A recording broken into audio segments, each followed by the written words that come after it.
Hi, I'm Torsten, and I'm very excited to be talking to Ramvi today. How are you, Ram? Yeah, good. Thanks for having me here. It's a pleasure to talk to you.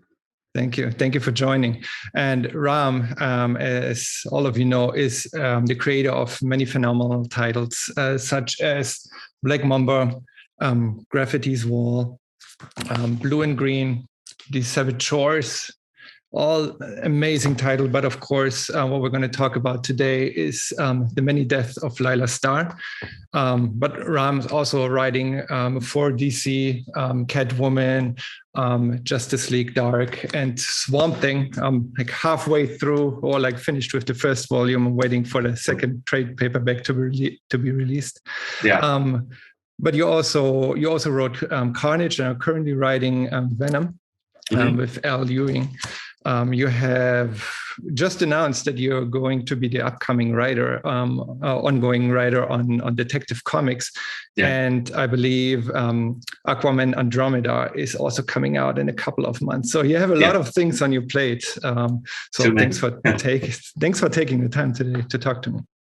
My pleasure. Yeah, no, genuinely like one of those enthusiastic kids who takes too many things and then goes, I've got too much. Awesome. So your full name is Ramnarayan Venkateshan. My full name is Ramnarayan Venkatesan Iyer. All right. Then I got the wrong pronunciation. No, you got the right pronunciation. You were just missing my last name, the third part of it, which is just Iyer. Got it. So three parts of that name. Why and when did you decide to change it to Ramvi? Actually, I decided to change it when we published Black Mamba, for the simple reason that if I put my full name on there, then we wouldn't have enough room in terms of design for everybody else's names to fit. So very, very utilitarian reason as to why I shortened it. Also, in general, everyone just called me Ram, so it seemed like the right thing to do. My last name Iyer is actually a name that denotes caste rather than an actual last name, so I don't like using it. So I've kind of retconned it out of my name, and my middle name, which is Venkatesan, is my father's name. So I just use it as an initial, hence Ramvi. It kind of stuck because the first time I did a short story for DC, my editor was like, "We just use last names, and we're just going to use your initial, so it's just going to say V. Are you okay with that?" And I was like, "Should I be okay with it?" He's like, "Yeah, it looks cool." I was like, "All right, fine, let's do it." It looks interesting. Like I haven't seen that anywhere else. Like it stands out. It's stuck. Now people keep asking me if I'm Ram 5 or Ram V. Yeah, I heard about that. Thanks, James. All right. Talking about The Many Deaths of Laila Starr, I think the writing is groundbreaking. I haven't seen anything like it, neither in novels nor in comics. But we'll talk about that later. But you also introduce us to Indian culture for those that aren't as familiar. You give an introduction to like the Hindu pantheon. I think you changed some things up. I don't know if they're goddess of taxes or not, but I mean, yes, there is technically. I'll explain it. Okay. Yeah. But it's all of those things. It's a mythology book. It's a love story. It's about friendship. It's about life and death, and it opens a lot of questions about immortality that I think you touched on in some of your previous work as well. But taking a step back, talking about your Indian roots, because I think those are important for the context of this book. Sure. I believe you were born in Mumbai. Yeah. And then you later on moved to the United States to become a chemical engineer, right? Yeah, Was that right? How old were you when you moved? Probably 1920-ish. Okay, somewhere around that age, yeah.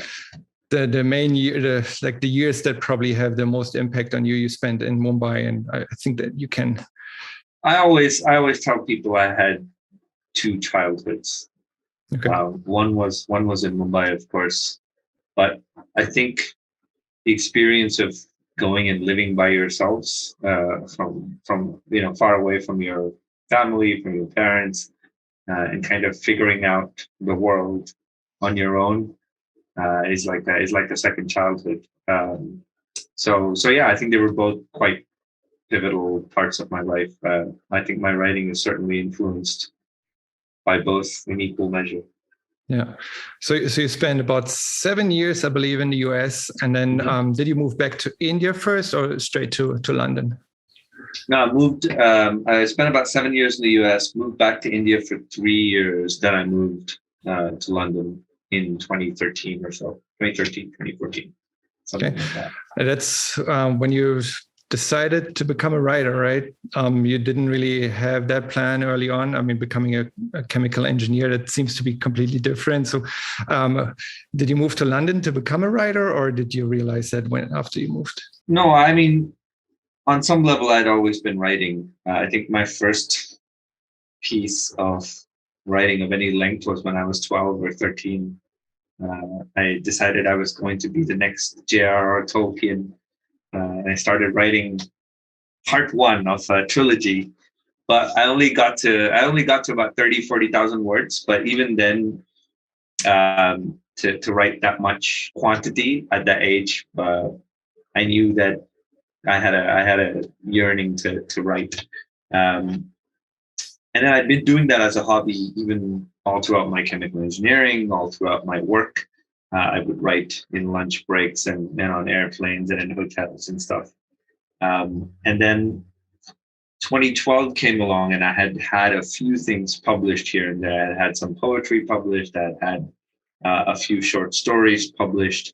And so I just decided in 2012 that that's what I wanted to do, and I wasn't really having fun doing chemical engineering.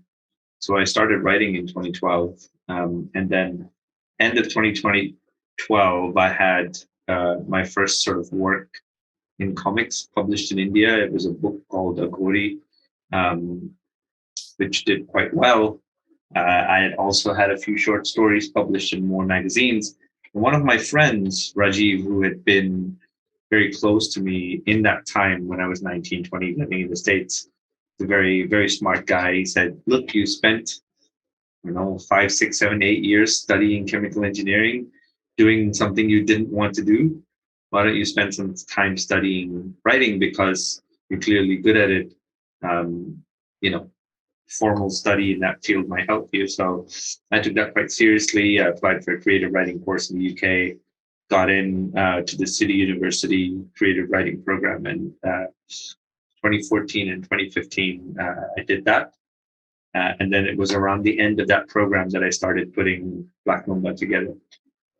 Nice. Yeah, I couldn't find Agori anywhere online. Did you publish that? No, in India? It was published by a publisher called Holy Cow Entertainment, and they're only available in India as far as I know. I think they're starting to ship outside internationally, but largely only in India.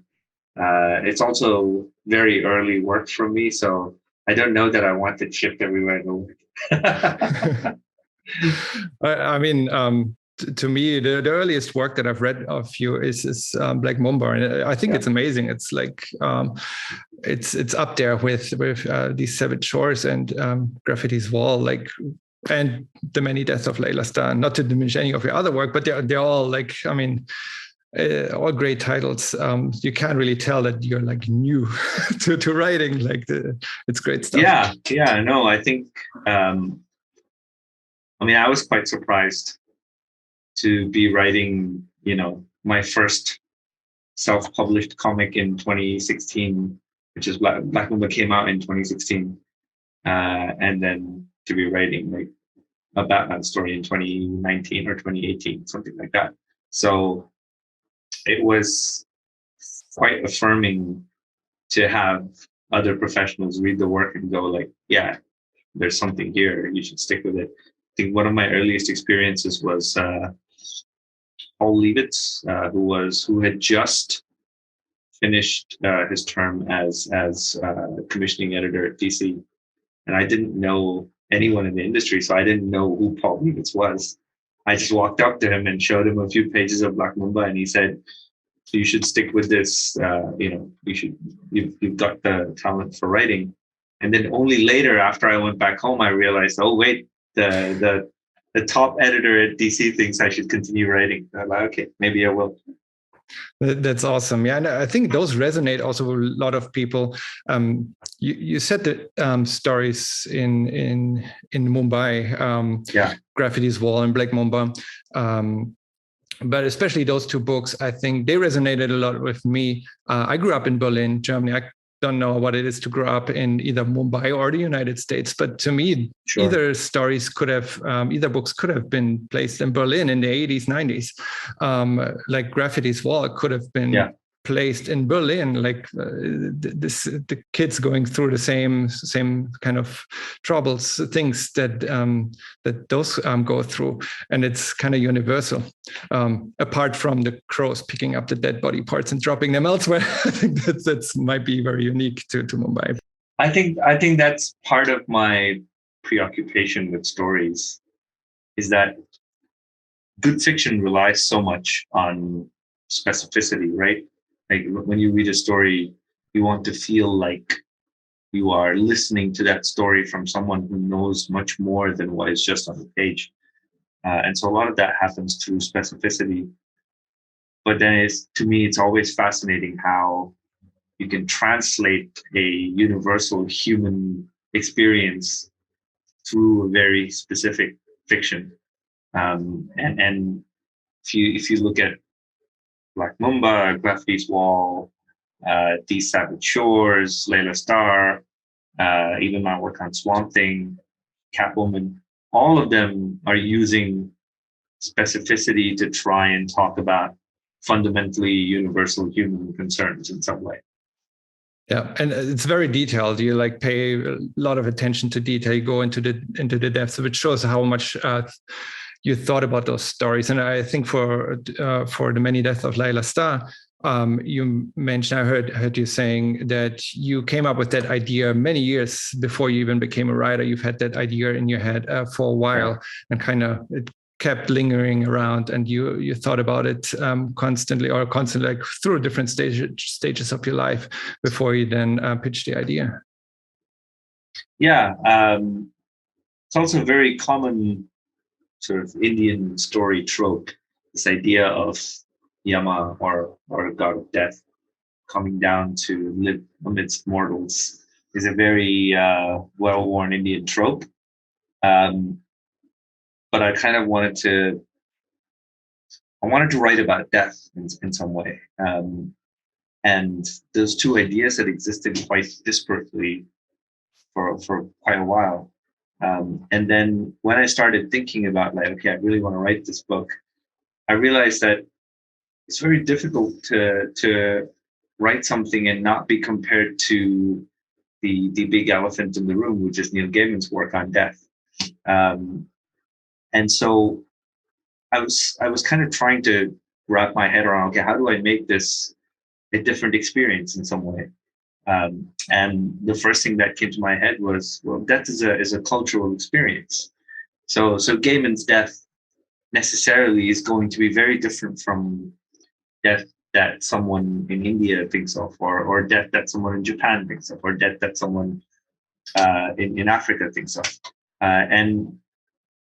But through that, also death is a universal experience. So I thought I could bring that specificity in. And when I started thinking about that, like culturally, what is specific about death to me, one of the first things that popped into my head was the trope of like, oh, okay, death gets fired and comes down and lives among the mortals. So that's how that kind of idea came together.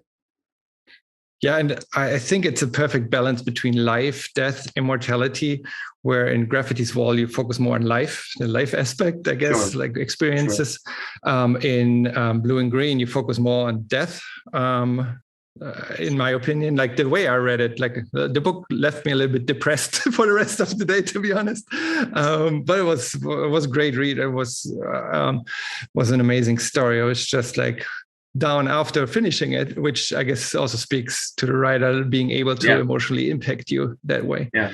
But here you find like a balance between both, and a little bit more lightheartedly, which might also come through the art. Sure. I mean, I think the lighthearted thing was certainly very intentional in that I was very aware that I had done Graffiti's Wall, which was bittersweet, um, but still a little bit happy, if you will. And then I had done Blue and Green, which was certainly not happy in too many ways. And so I wanted to do something that felt a lot more weightless than either of those two things, and still deal with subjects that are quite weighty. And yeah, if you think about it, if I don't think Blue and Green is about death. I think Blue and Green is about trauma more than death. In fact, it is about the persistence of trauma despite death. Um, and Laila Starr to me is certainly about death, but I'm always fascinated by, I don't know who said it, but I remember reading a quote where they said we necessarily, human beings, cannot perceive their own death as anything other than an external experience.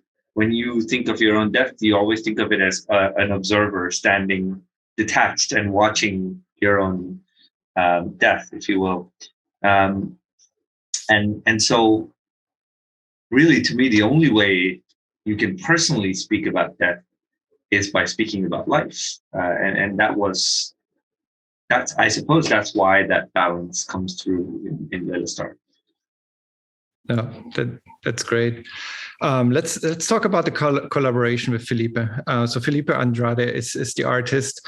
You said you didn't know Felipe before working on this book, so your editor connected you to him, or he found him. Could you talk about what about his art makes this book work and brings the story to life? Yeah, I think my first time seeing Philippe's art was when Eric Harburn, who was editor on the book, passed along a few Instagram samples to me. And until then, we were having this back and forth discussion. Who do you think is the right artist? Blah, blah, blah. And then I saw those images and I was like, this is it. This is the perfect artist, because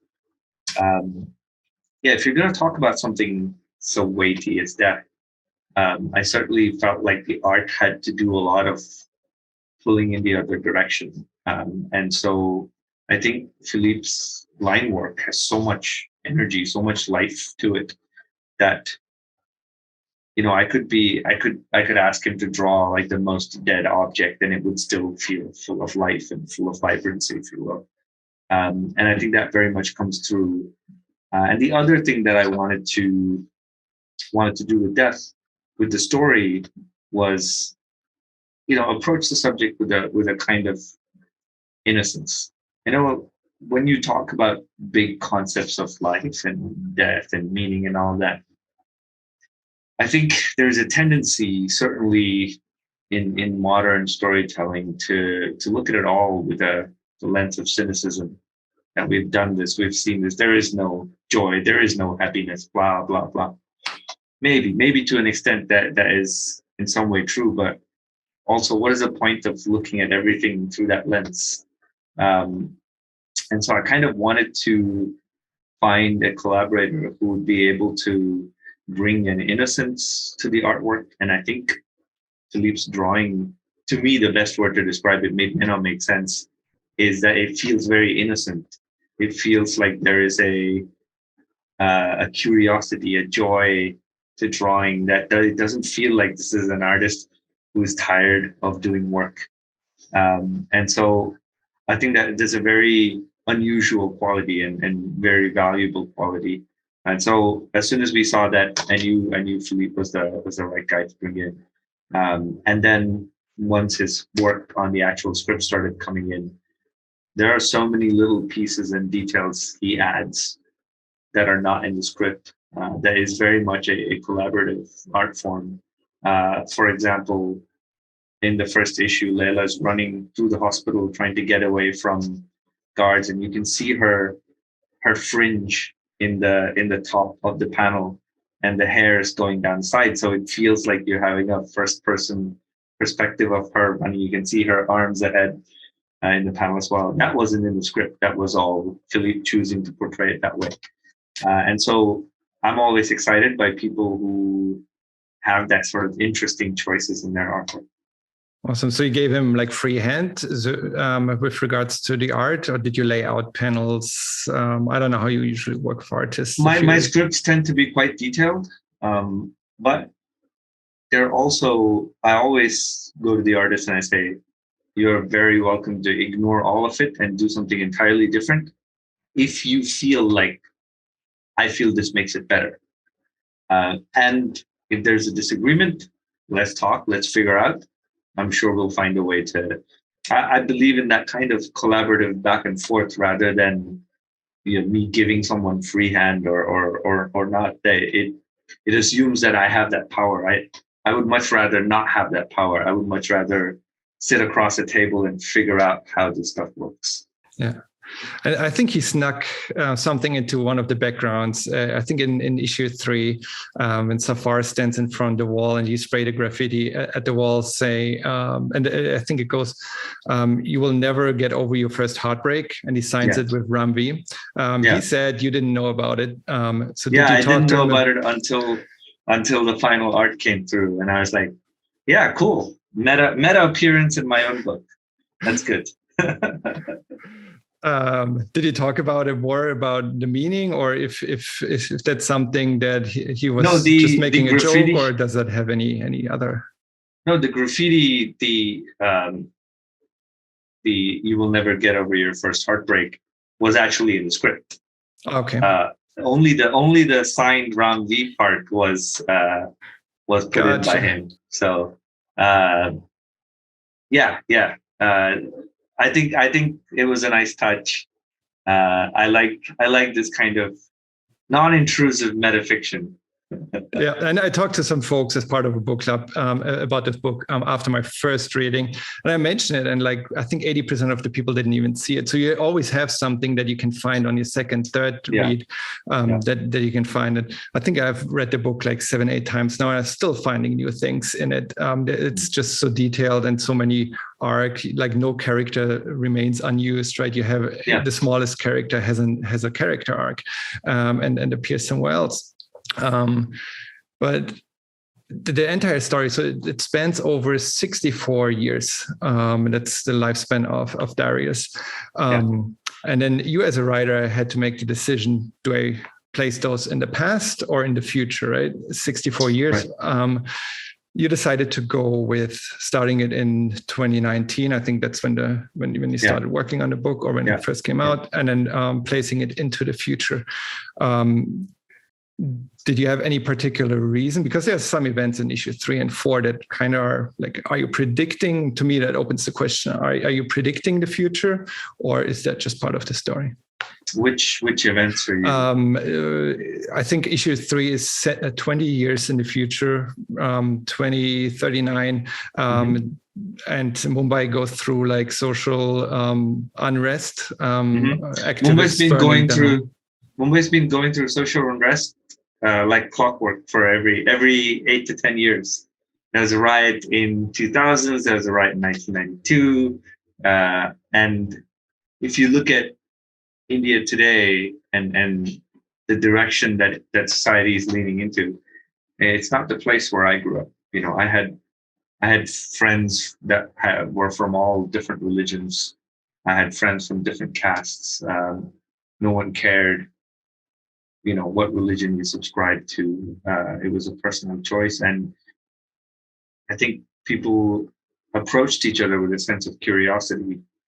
Whereas now, there's certainly a lot more intolerance, a lot more expression of anger and power through Indian society. So, but then again, it was the same case in 2000s. It was the same case in 1998. So these things keep happening. So I'm not predicting the future as much as I'm reflecting on the cyclical nature of our conflicts.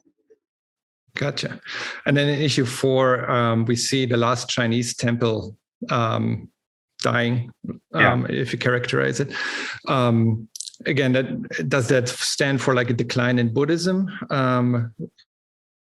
No, it stands for. I mean, it doesn't really stand for. I'm just reflecting on the nature of change, in that we assume certain things are important, but eventually when they are lost, when they go away, no one remembers them. They're not important, and that has always fascinated me. In that people today act like, well, China is a foreign country, India is a foreign country. There's been tensions between India and China before, but it always fascinated me to know that there is actually a temple that exists in the heart of Mumbai, which is a Chinese temple, entirely has nothing to do with Hindu religion or whatever. But it exists and it continues to exist and is taken care of and visited by and run by people who haven't been to China in years. And that's such a valuable, beautiful thing. And in sort of that temple falling away after a storm, all I'm musing on is, it seems valuable to me, but maybe 10 years from now, no one will even remember. Gotcha. Let's switch religions and talk about Hinduism, because this book is deeply rooted in Hindu mythology. So we meet the Hindu pantheon. Can you talk about a little bit what Hinduism means to you? I'm not particularly religious. I would describe myself pretty much as an atheist. And so it's not really religion that I'm musing on or working with, whereas it is mythology. I think my love of storytelling comes from my love of mythology. And I think the greatest travesty is that people take mythology and then they solidify it and they ossify it and they present it as religion. They say these are all the rules. Whereas if you look at the actual mythology, the only message to take away is that there are no rules. And Indian mythology is an endless treasure trove of serious, sad, hilarious, endlessly self-contradicting stories about the idiocy of gods and the greatness of gods simultaneously. And that is what fascinates me. I'm less fascinated by the religious aspects of it. I'm fascinated by the idea that Brahma is the creator of the entire universe and all things, and yet he's also someone who cannot stand having to get involved with the day-to-day dealings of mortals. I'm fascinated by the idea that Agni, who's an Indian god, his entire function is to carry messages from mortals to the heaven. So hence, in my head, oh, that's just a secretary. He takes messages for his bosses. The goddess of taxes, or if you think about it, the goddess of wealth is Lakshmi in India. And so everyone loves and worships, but nobody loves and worships Kali, even though technically you should fear and worship death more than you should fear and worship wealth. But such are the vagaries of life. So these are the things that fascinate me rather than the religious aspects of it. That's awesome. I wasn't sure who is who first, because you don't name them. So I'm not familiar with. Because I mean, that's part of the reason why I didn't name them is as soon as I name them, they become religious artifacts. If I don't name them, then they're just some gods. There can be, you can read it either way, right? Like I after my first read, I was like, oh, this is great. Like I need to know more about it. So I started digging, and it became kind of obvious that death is Kali, and the other roles became kind of clear, more clear there as well. And then you have. You throw actually in the newspaper, is that issue 4, I believe, in the newspaper, you have the title, the headline, the reading like "Storm Kali destroys last Chinese temple." So it's like, oh, that's my second read. No, he gives us a hint there who that actually is for people not familiar with the mythology. Yeah. Let's talk about prana, because not quite obvious to me during my first few reads, but it came kind of obvious afterwards. And if you read the book again, knowing that he's secretly in love with death. So you have the god of life being in love with death. And that fact is not really hidden, but you don't catch it as a reader right away. I don't know if you're aware of that, because once you know, it's hard to oversee. Yeah. And I think I wanted to touch on it as that sense of he is so in love with her that he's afraid to express it. And so he's resigned to watch her from a distance that he can never cross, which if you think about life and death, it makes sense. If you think about life, the end goal of every life is to finally be with death. But the separation between them is so harsh and so strong that at least when you are alive, you want to keep your distance. Yeah. So you just said he is like an observer, or he watches her and is too shy to talk to her directly about it. There was one interpretation that I think people can make, that I made at some point, is because also the shoebox in which immortality is kept is labeled Vata. And again, me not being familiar, I was like, well, that has to be something. I just Googled Vata, led me to Vayu, and then different name for prana, and it like kind of ring my alarm bells. It's like, so did prana set everything up to make Kali fall in love with him? Did he get her fired through giving Darius immortality, to making Darius invent immortality? I think at some point Kali actually asks Prana, like, how could you bring someone like that into being? So is he behind it? Is he scheming in the background? Don't know. I think much like the nature of the shoebox, I think that question is better left unanswered. The story speaks for itself. But I will also say this, that in India, back when I was a kid, there's a very famous brand of shoes called Bata. Which actually was an Italian shoewear brand, but it became very famous in India for some reason. And I know I wanted to use the logo, but I couldn't use the actual name. And my brain did this devious thing of then going like, okay, what can I call it that is similar but also interesting? Nice. It definitely opens a lot of questions. Like it's food for thought. Yeah. Is that also a theme in Hindu mythology, Prana being in love with Kali?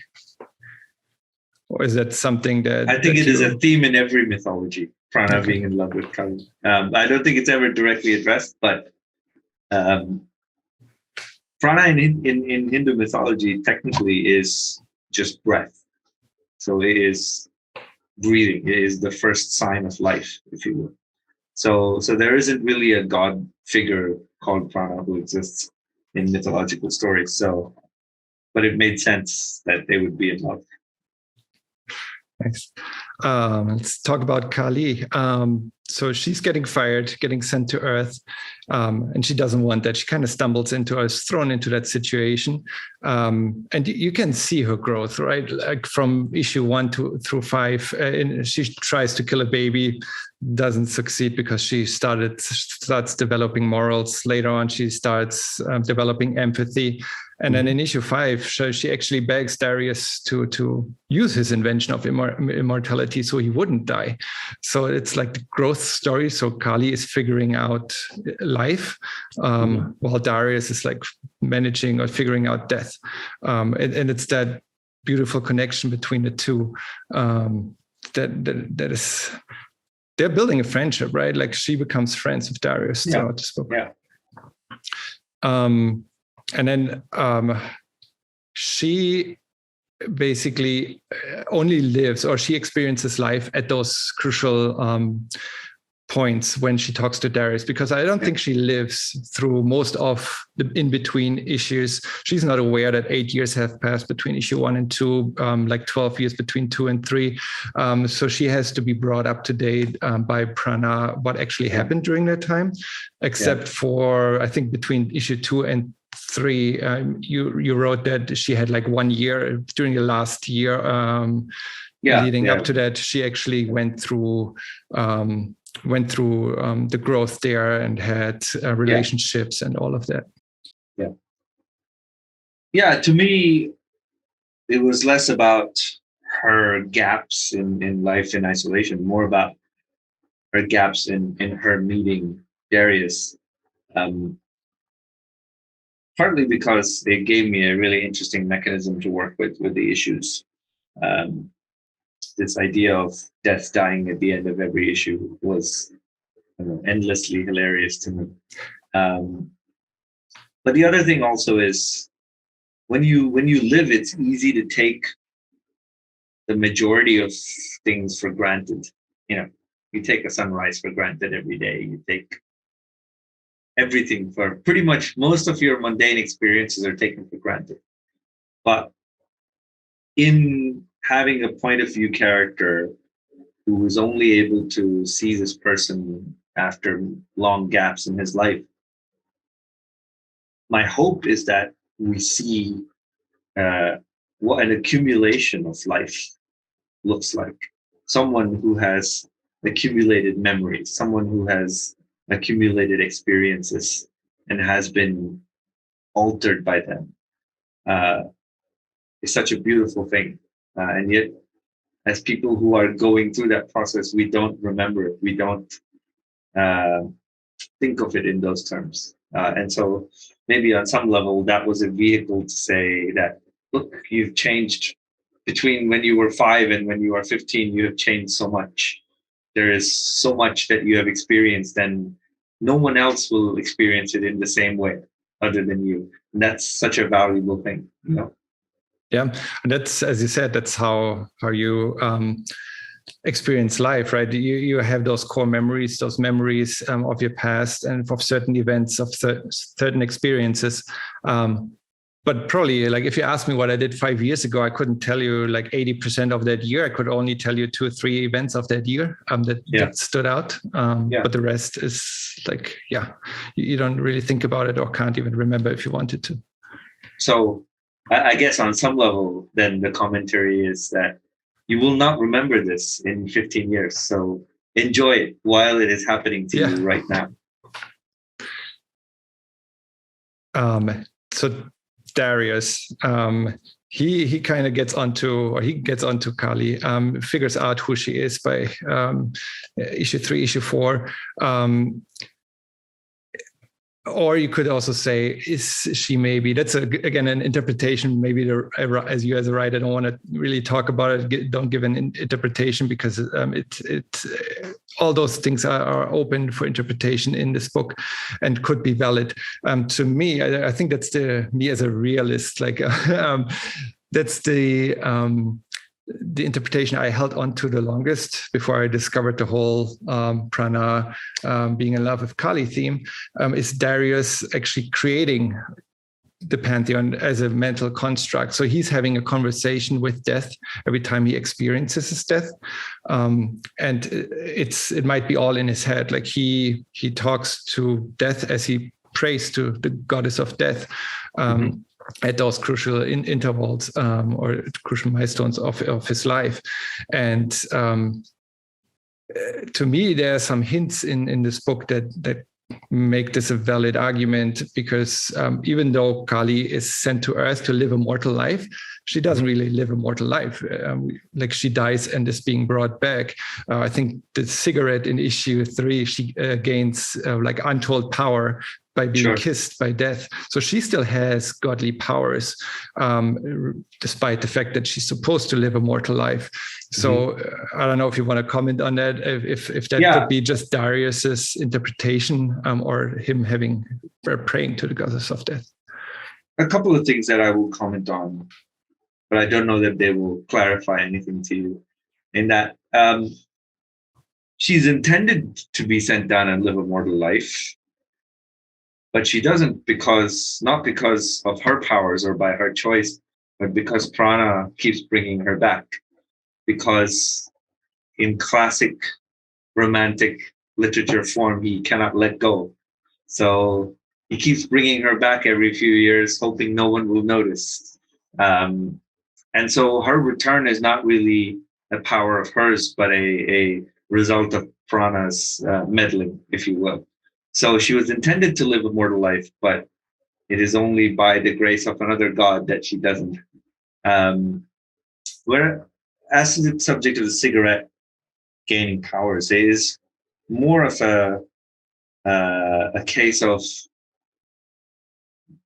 remnants of her powers linger around her, if you will. So she's not Kali, the Almighty, all powerful anymore, but crows find a way of talking to her, and temples find a way of having conversations, and cigarettes are brought to light. So these are not things she controls, but things that happen around her because of who she was, if you will. Yeah.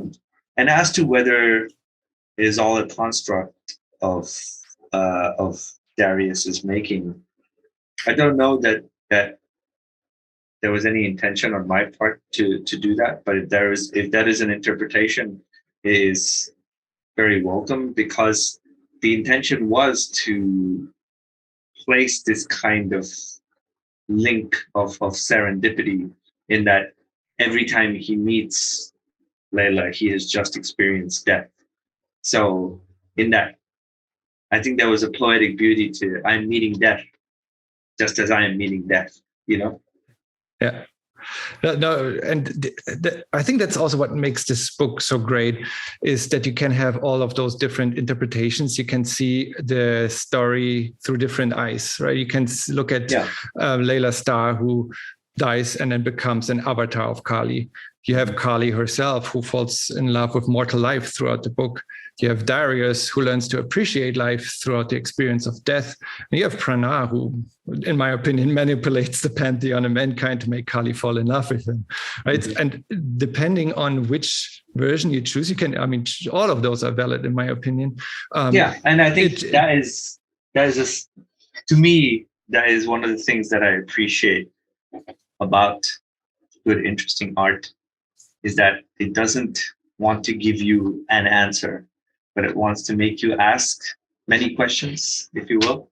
So on some level, if people have sort of found their way to interpreting the work in multiple ways, then to me, that is a sign of success.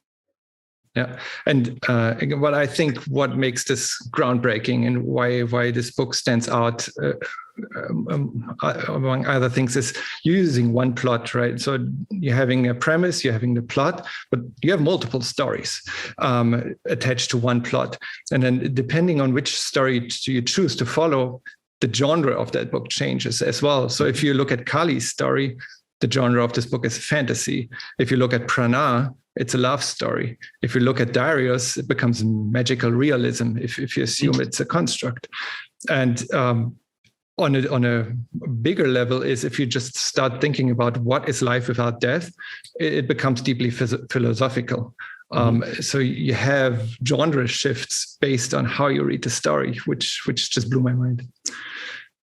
Yeah, I mean, I've always been a big fan of stories that kind of bend and weave their way through several genres. I also think that the thing you first mentioned, where there's an overarching plot, but every issue kind of functions as its own story, is such a wonderful and eccentric mechanism of comics that I wish more people made use of it. And I kind of wanted to do that here.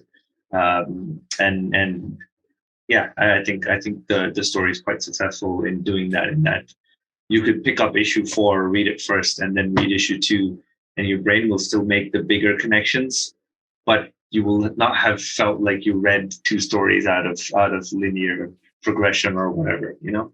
Yeah.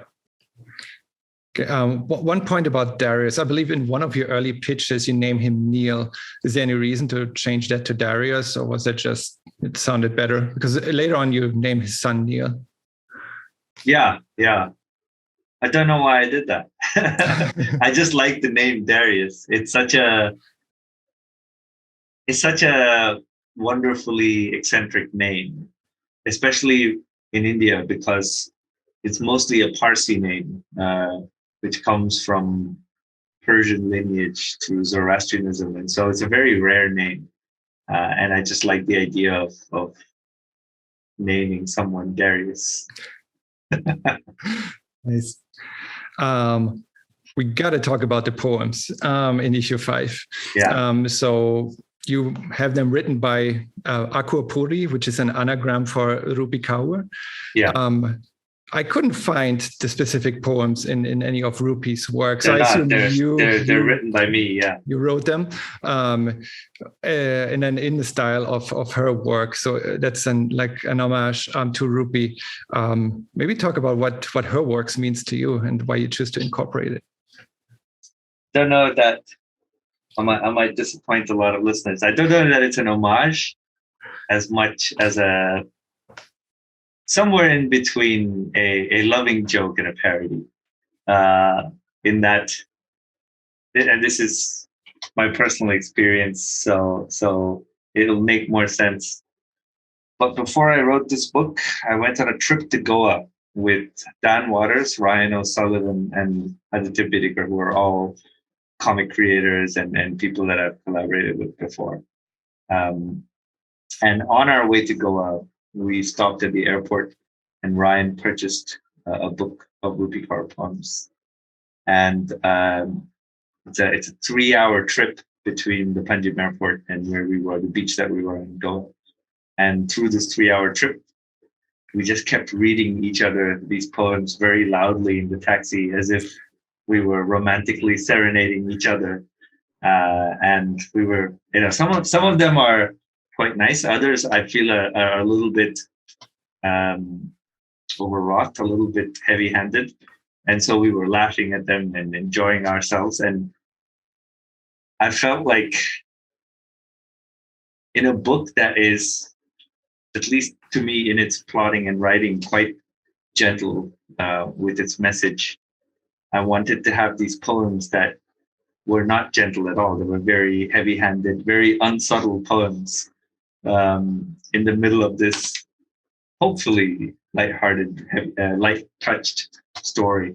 And yeah, I wrote them. I tried to write them in her style.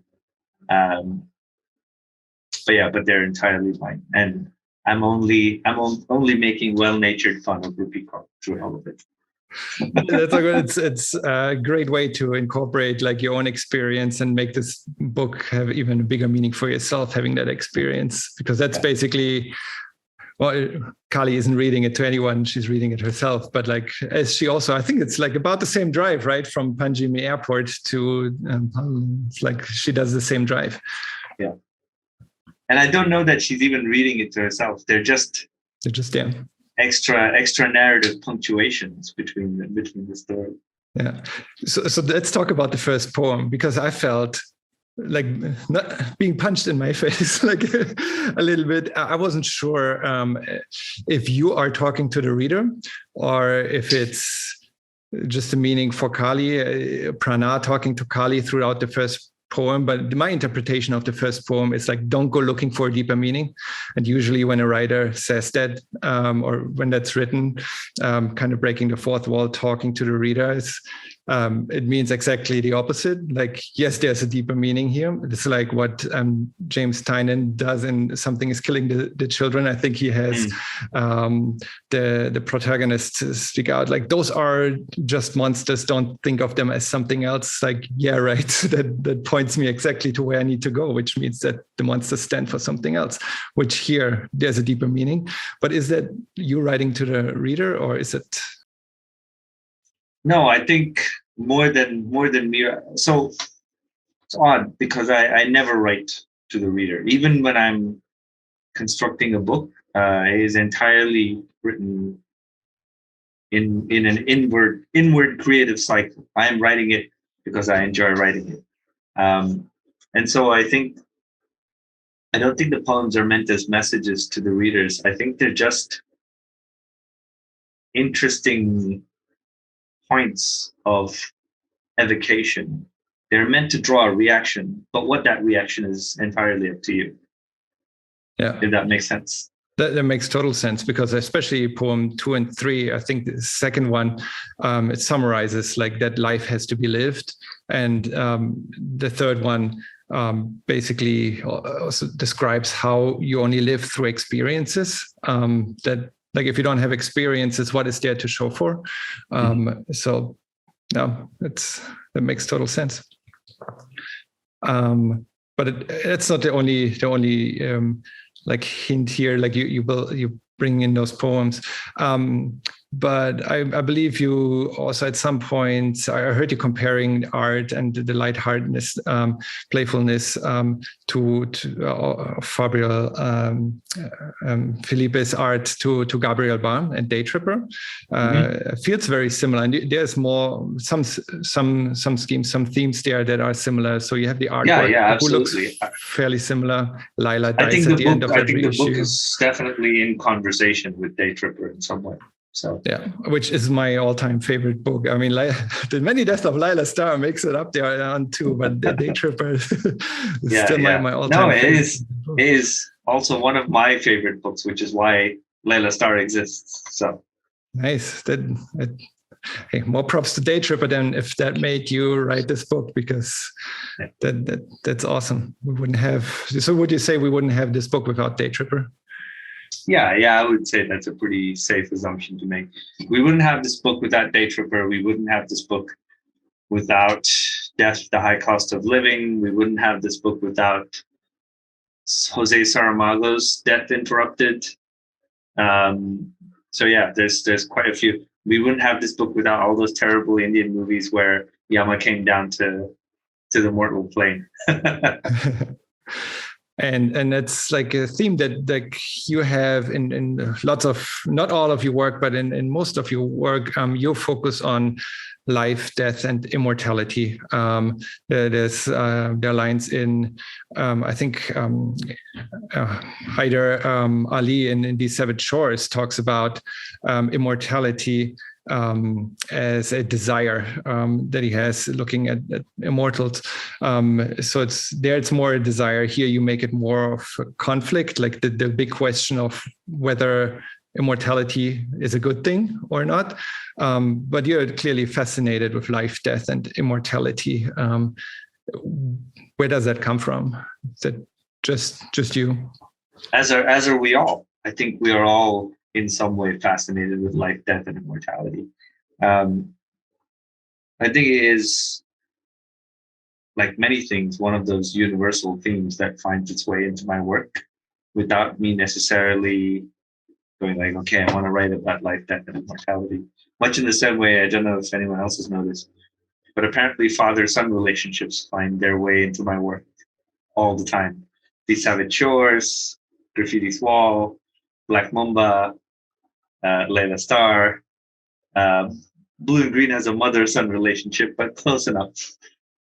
So, yeah, I think it's just one of those overarching preoccupations that I don't necessarily intentionally bring into the work, but also I feel like it's big enough and it's existential in its nature, and so it doesn't. It's not. I'm not writing about that specifically. I'm writing about dogs with their paws broken, and I'm writing about fathers who have distant relationships with their children. But we shouldn't be surprised that in the end, that's about life and death and immortality. Yeah. And one question that this book asks the reader that I'm going to ask you as well is, if you could choose, would you want to be immortal? Yes, but only as someone who suffers through it for everyone else. Because every writer's greatest desire is to voyeuristically observe the world in ways that No one else can. And truly, the most fascinating thing about immortals is the ability to observe life across multiple lifetimes. To look at the bigger picture and like, yeah, you want to know what's happening Also, after. but also just, does the bigger picture even matter when you've been looking at it for 100 years, or are the little things the only things that matter? You know, there is no bigger picture. The bigger picture is a construct everyone makes up so they can feel better about themselves. But it doesn't matter. The only thing that matters is waking up every morning. You know, that is a constant philosophical battle, I think, in every human's head. So the superpower that I desire then is to sort of see that chess game played out to its end, if you will. So it'll become like in these Savage Shores. I forgot the name, but Bishan. Bishan, who is an immortal and kind of feels less like, yeah, as you said, like things become less relevant, maybe perhaps for him, because you've seen so many different things. Ideas that we find, again, something that struck me a very long time ago is we associate our idea of value and beauty always in correlation to the length of its life. So anything that is too close to our own lifetime, we don't think is very valuable. But if it is very short-lived, then suddenly it becomes very beautiful. Like, oh, a butterfly only lives for a day. Look how pretty. Or a rose only blooms for 24 hours before it dies. Look how pretty. Or we look at 400-year-old redwoods and we go, oh, what an amazing thing. It has lived for such a long time. But we never look at something that lasts for about 60 or 70 years and we go like, oh, that's amazing. You know? And I think there's some kind of internal mechanism at work there where we are endlessly fascinated by things whose lifetimes we cannot entirely comprehend. Yeah, that might go back to like the grass is always greener, because if you ask anyone, I don't know that it's greener. You know, I don't know that anyone would choose to live just for a day, but I think we find romantic beauty in things that live just for a day. Yeah, or if you ask people like, would you rather live like 200 years ago now or in 200 years? The curiosity is like to give an answer of like either in the past or the future. And not many people would say, no, I want to live right now. This is great. Which is I said, you know, we take, as we are living through it, we take those things for granted. But if you talk about accumulating memories in the future, or you talk about living in a past where you can create this construct of an accumulated life, then I think you find those things quite fascinating. Is there something that you want people to take away from this book? Like it's something that really like feel is not understood enough, or something that you want to say with this book, if you can summarize? No, not really. No. I mean, if I could condense what the book says into however long it would take me to do it here, then why write the book? There you go. No, 100%. For Blue and Green, you published a playlist. Do you have a playlist for this book? I didn't make one up. I'm pretty sure I have a playlist somewhere in my library for this book. But I'm not sure I created a playlist specifically to share or anything. But if I were to guess, it would largely be lo-fi Japanese trip hop. All right. Yeah, there's an artist called Nuja Bess who popularized that sort of lo-fi Japanese trip hop beat, and he's a favorite of mine. And whenever I listen to his music, it reminds me of Miyazaki films. So, go check him out. I will. I'm not familiar, but I definitely will. Awesome. I hope will you be in San Diego in September for Comic-Con? I think that's... Yeah, I'm likely to be there. I should actually respond to people and tell them I'm coming. So yeah.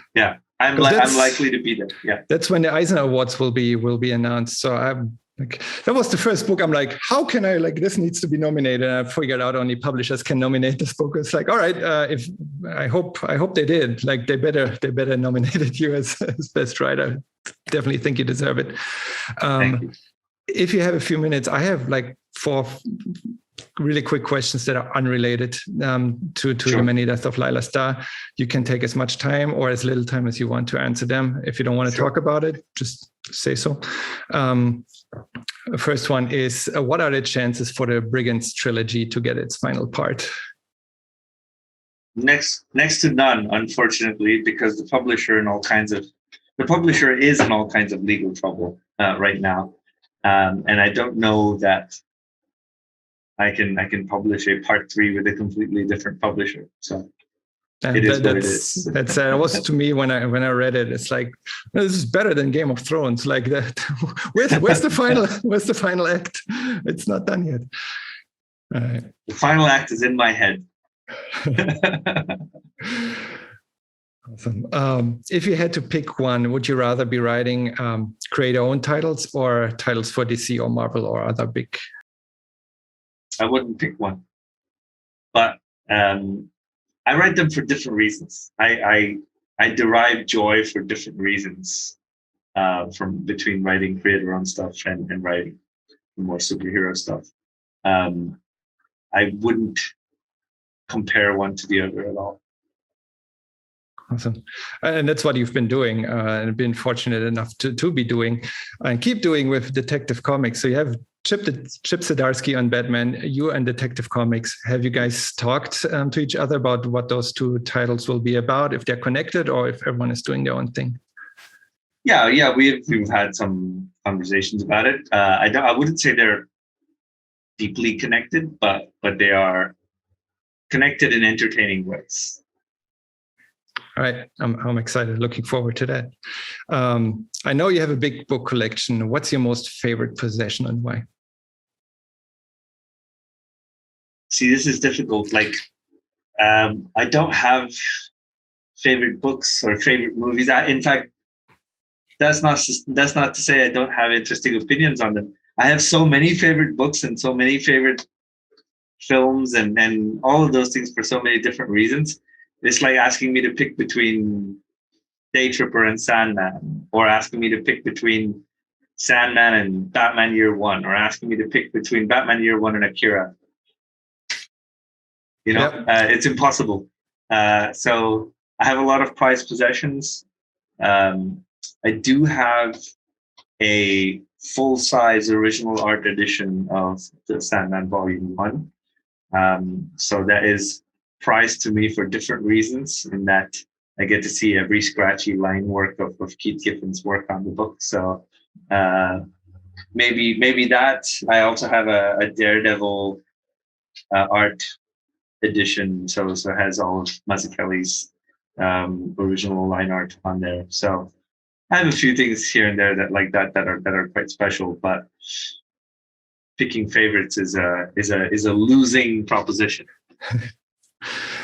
Nice. And building out your own collection, like you differentiate between like good, like the stories that you love and like just great books, or like the design of books. And I love that you did a little skit on like sign each book of Black Mamba, right? That is sent out. You do that on demand, or is that something that I just like sketching and sending out Black Mambas gives me an excuse to sketch. So I make those sketches. I also I'm very, very irreverent when it comes to books and comics. I don't build a collection. I don't like prize them. I don't treat them well. Like, my books are like lying on the floor. I walk over them. I step across them. I don't believe in preserving the sanctity of the object. Well, your work definitely deserves to be preserved. So well, I'll treat my books that way. And yeah, I actually sent two of your books into. You have a CGC signing coming up next month, I believe. So looking forward to that and getting those big as well. Great. But well, it was great talking to you. Pleasure. I hope you enjoy your Friday evening. And thank you. Everyone who hasn't needs to check out all of your work. I don't think you missed on any. Like again, I haven't read Agori, but yeah. Well, it continues to be one of India's biggest hit comic books. So I'm quite proud of my work on that one as well. I'll keep chasing it and try to get my hands on a copy. But well, thank you so much for joining me today. Thank you for having me. Thanks. Thank you.